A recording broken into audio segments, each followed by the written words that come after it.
So I just finished watching Man of Steel. I was not doing YouTube when this movie first came out in 2013, so I never reviewed it. So today, you guys know I got a free trial on my Amazon account for HBO Max. I watched Peacemaker season 2 episode 1 just so I could see how it was. Then I was like, you know what? Let's watch some Man of Steel. Turned Man of Steel on while I was cooking and could not turn it off. So I was like, you know what? We're going to watch this movie. Now, I'm just going to talk about everything in this movie. Movie's been out since 2013. Everybody has seen this movie, so I'm just going to talk about everything. I don't understand how people hate on this movie. And one thing I do want to talk about is the brooding. People say that Superman is this emo and brooding character. You know what? In this movie, if you pay attention to the dialogue that Superman has with certain characters, he's not brooding at all. He's trying to figure out his way. He's trying to figure out, what his parents sent him there to do. He's just trying to figure out his way. And I think one of you guys in the comments has commented on this a couple videos ago or sometime.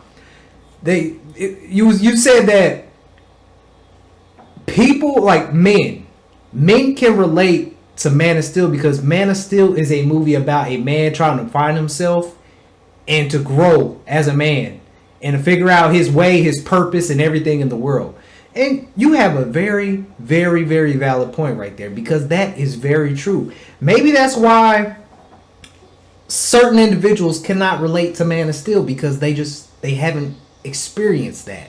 But I myself, as a person who has been an adult since 16, has been on my own since 16, maybe that's why, I kind of, understand Man of Steel a little bit more. I've had more life experiences and, life has humbled me and it's made me grow up at such a young age. So maybe that is why. So, sir, whoever you was, you have a very valid point. Now, what I want to talk about with this movie is just everything that I love about this movie. There's really not much I don't like about this movie, man. First of all, we already know the score. The score is so amazing. Like, if I had to give a movie a perfect score, it's probably this one. The score on this movie is so nice. The visuals, beautiful. Superman's first flight scene, beautiful. His suit, beautiful. Just like it, and it goes to show you that Zack took his time with this because if you pay attention on his suit, it's got little Kryptonian messages all implanted on it. Such a beautiful thing to look at, man. And one thing I wanted to talk about too was, how James Gunn made his Superman super, super weak, just getting his ass kicked all over the place. Well, it's funny because in Man of Steel, he is weak in Man of Steel. This is not an experienced Superman. He is weak. And you can see it. The first fight he has with I think you say her name, Feyora. I always say her name wrong. And with Feyora and that other big dude, when he's walking in the street and he's telling everybody to get inside. Look at his facial expression as he's walking. He is uncertain of himself. He is scared. That is his first real fight he's about to get into. Yet he's still showing up there strong for the humans. You know what I'm saying? He's protecting the humans. Even though they're not with them. During that whole fight scene, they are shooting at him because they still don't think he's on his side. And that's another thing I don't get with this movie or with people with this movie is why this Superman is just he's not Superman. This man was fighting an alien race protecting humans even while they were still fighting them, while he was fighting the aliens to protect them. What? Another thing I want to talk about is I noticed something very similar with this movie compared to James Gunn's Superman movie. You guys know how James Gunn made Superman's parents to be evil. He wanted Superman's to take over. His parents wanted him to take over the world, get bitches. And whatever you want to call it, impregnate it, and then make Krypton, expand his seed. Well, now that I watch this movie and I'm doing a review of Man of Steel, it's actually very similar to Zod in Man of Steel because that is exactly what Zod was doing. Zod was trying to recreate his planet, excuse me, on Earth, on top of the humans. What? So that dawned on me while I was watching. I was like, wait a minute, this is very similar. He made Superman's parents evil and wanted Superman to spread his seed and make Earth Krypton. He wanted Superman to pretty much be Zod from Man of Steel. Does that make sense? Because it made sense to me as I'm watching this. I'm like, wow, things are adding up a little bit. Now, I'm kind of jumping all over the place. I'm just trying to remember exactly like what I wanted to talk about. Now, some of my favorite moments from this movie. We know James Gunn can't deliver emotional scenes. We know this. You want to know one scene in this movie that really had me emotional? Like, I'm not even going to cap. I was watching it and I had a little tear come down my eye. The World Engine. When the World Engine is going off, Perry White, the chick, and the other dude is stuck in the corner, and the girl is stuck below the concrete, and Perry's trying to get her out. She's like, don't leave me, and he's not. Well, as the World Engine kept getting closer, closer, and closer, Perry just held her hand. You could legitly see the fear on all their eyes. What a great emotional moment right there. I love that moment. That is one of my favorite moments of Man of Steel. That is something Superman 2025 did not deliver. I didn't get no type of emotional attachment to any of the characters. That scene was great. I love that scene. Another scene I love from this movie. Superman flying into the World Engine. Even though he's weak, he's still doing it for humankind. I absolutely love that scene. The scene where the military has Superman in cuffs. You know what's funny about that scene too is people drag this Superman as if he's not hopeful and all this stuff, and just how he talks to people in this movie should really change that narrative, because even when he's talking to the army people and he's got the handcuffs on, and Lois is like, why'd you let him handcuff you? He was like, well, if it makes him feel safer. Is that not Superman?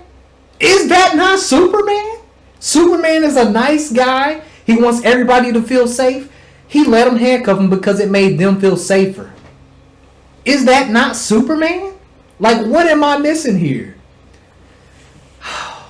This movie is so good, man. It's just ridiculous that this movie came out in 2013. And no Superman movie can top it. No Superman movie can top this movie. It's crazy. The fight scene with Zod.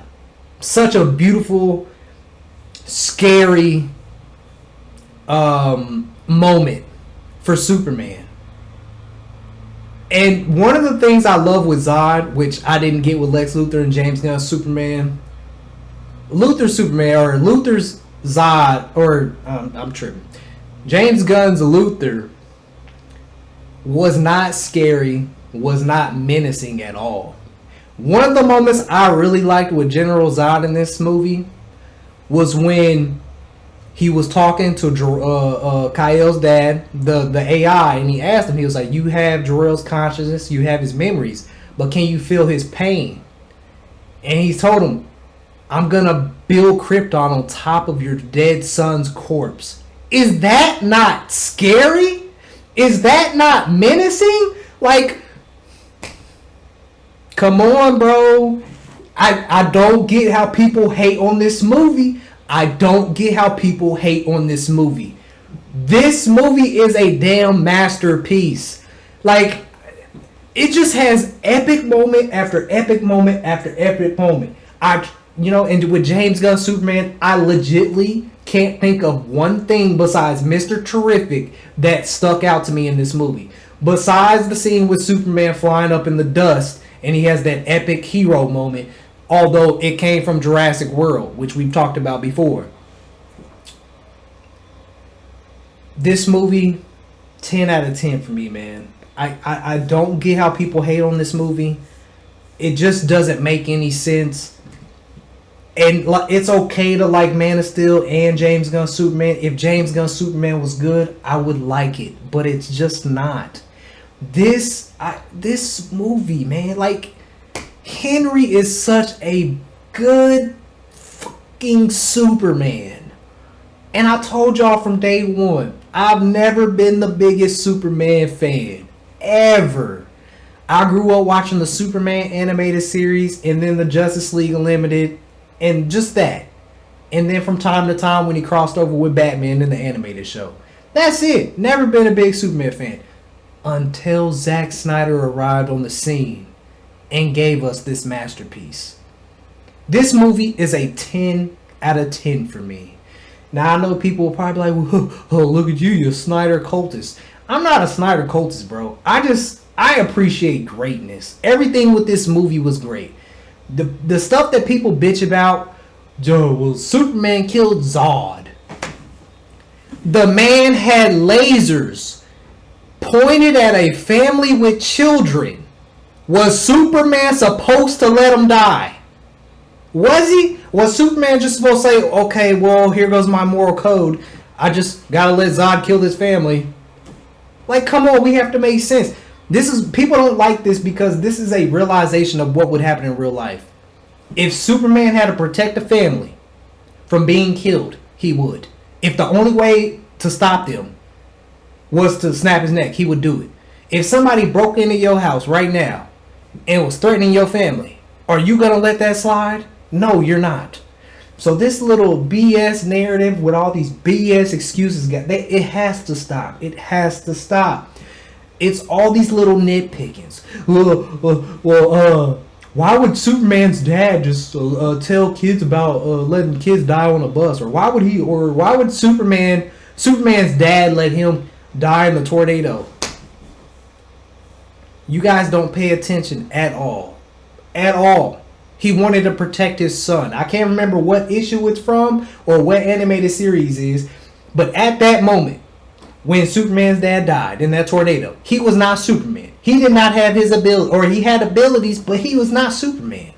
And y'all don't realize that if he would have gave away his identity, the government would have came and took him and experimented on him, just like they done in, I can't remember what the cartoon was, but it happened. He wouldn't have been able to protect himself. He wouldn't have been able to protect his family.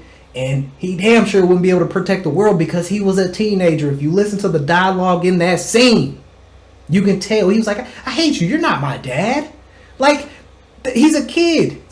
You think a kid's going to be able to protect against the government? No. He was too young at the time. That's why his dad gave us that aura farming.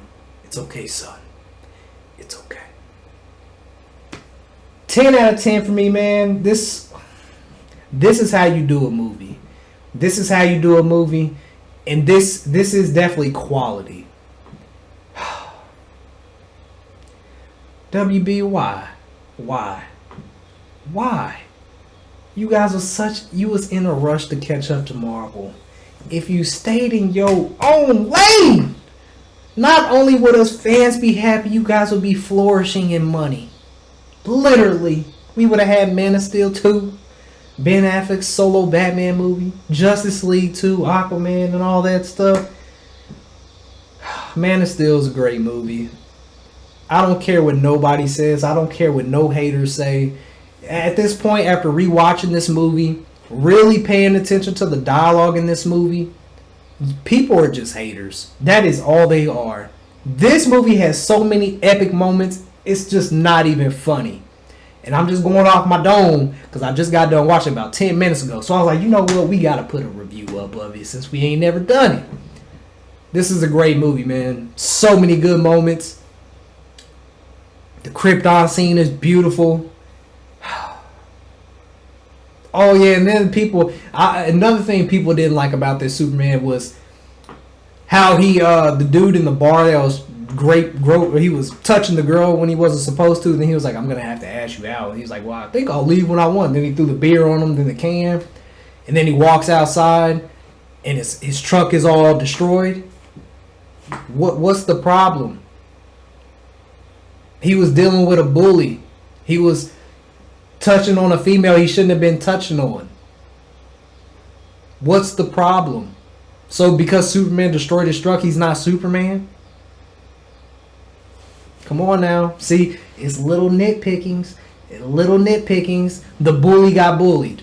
And I don't see an issue with that. What's the problem? 10 out of 10 for me, man. I could probably make this video like 30 minutes long, but I think I'm going to leave it there, man. Man of Steel, masterpiece.